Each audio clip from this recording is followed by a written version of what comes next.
السلام علیکم ملګرو د پښتو ادب کور چینل نه یو ځل بیا تاسو سره مخاطب یم. راغلی ما قاضي صاحب له دې دپاره بیا راغلی یو چې موږ د بیا خپله تازه ترینه شعري عشق دریاب دی د جنون د معیار خبره نه ده. عشق دریاب دی د جنون د معیار خبره نه ده. بې پایانه سمندر دی تش د یار خبره نه ده. ته پرده شه زه به چپ شم خوا د خلکو رایخیږي. ته پرده شه زه به چپ شم خوا د خلکو رایخیږي. راځه خپلو کې به کینو د بازار خبره نه ده.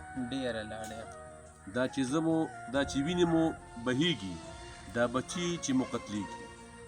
دا چې وینې مو بهیږي دا بچي چې مو قتلیږي. دا زمونږ بې اتفاقي ده د اغیار خبره نه ده. یو چې بل ته ډاکو وایي دا جګړه په کورسۍ ده. یو چې بل ته ډاکو وایي دا جګړه په کورسۍ ده. د نولي خبره نه ده دا د مار خبره نه ده. د خپل ذات خوشحالي غواړي دوی عوام وایي خپل ځان ته. د غریب خبره نه ده دا د خوار خبره نه ده. ټول زخمونه مې خمار شو په قسمت به ترې رغېږم. ټول زخمونه مې خمار شو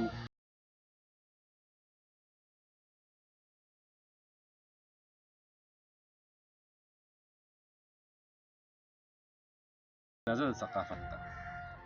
زلمو پیغلو پورته کړې جنازه د ثقافت ته او مونږ ټول پکې شامل یو تش د ښار خبره نه ده. او دا چې زه مستی کې مست شم خوشحالېږم خندېږم.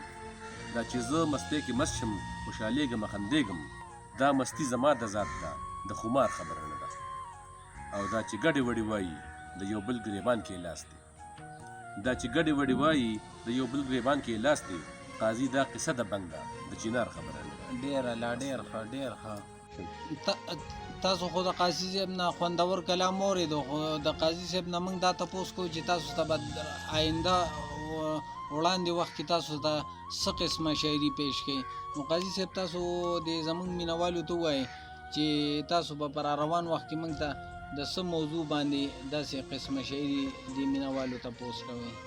خبره داسې ده چې پښتو ادب خو ډېر لوی میدان دی او بیا په نثر دی او نظم دی او بیا په نظم کې خو دومره مختلف موضوعات دي چې څه حد دی نه دی معلوم.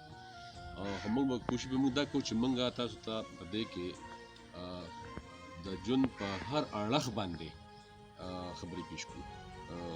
غزلې نظمونه شو رباعیانې شولې په دغه باندې خو داسې وي چې هغه د حالاتو مطابق وي.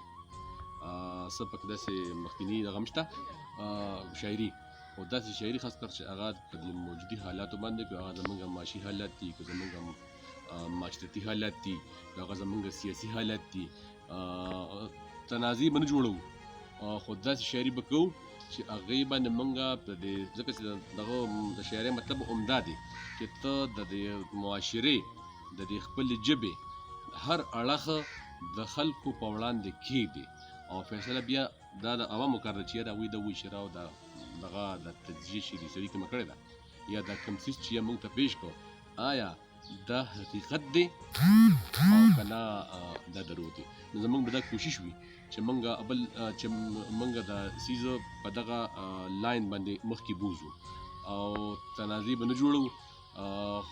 خبرې به ټولې د پښتو د ادب په فریم کې کوو. پښتو خبرې به داسې کوو چې د پښتو سره نږدې وي زموږ د اخلاقیاتو سره نږدې وي د اسلام په دایره کې وي د دې نه بهر نه وي. او دا کوشش به زموږ زیات وي چې د موجوده نسل څومره چې زموږ نه کیدی شي چې موږ د هغوی د اصلاح کوشش وکړو. ځکه چې داسې ده چې قومونه ډېر مخکې لاړل خلک ډېر مخکې روان دي او یو زموږ د پښتون قوم دی خاص کر دا نوي کول ډېر لوی ټیلنټ دی پکې. موږ زه خپله باندې استاد یم زه خو وینم هلکان وینم دومره قابل زموږ سټوډنټ دومره قابل دي او دومره ټیلنټ پکې دی چې حد یې نه دی معلوم.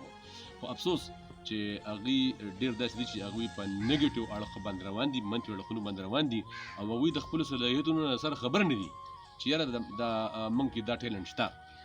زموږ به دا کوشش وي چې موږ دا ماشومان دا زلمي دا پیغلې دا موږ رابیدار کړو او دوی په دې قومي چې کومه ترقي ده او د پښتنو چې کومه ترقي ده چې په دې کې دوی خپله برخه واچوي او منګه د قانون په سب کې ودرېږو او هسکې غړې ودرېږو یو ځل بیا لکه څنګه چې د پښتنو تاریخ دی لکه څنګه چې پښتنو د ژوند په هر میدان کې ترقي کړې ده که هغه سیاست دی او که هغه ادب دی که هغه نثر دی او که هغه نظم دی نو موږ به دا کوشش کوو او تاسو به دعاګانې کوئ او موږ به سپورټ کوئ ان شاء الله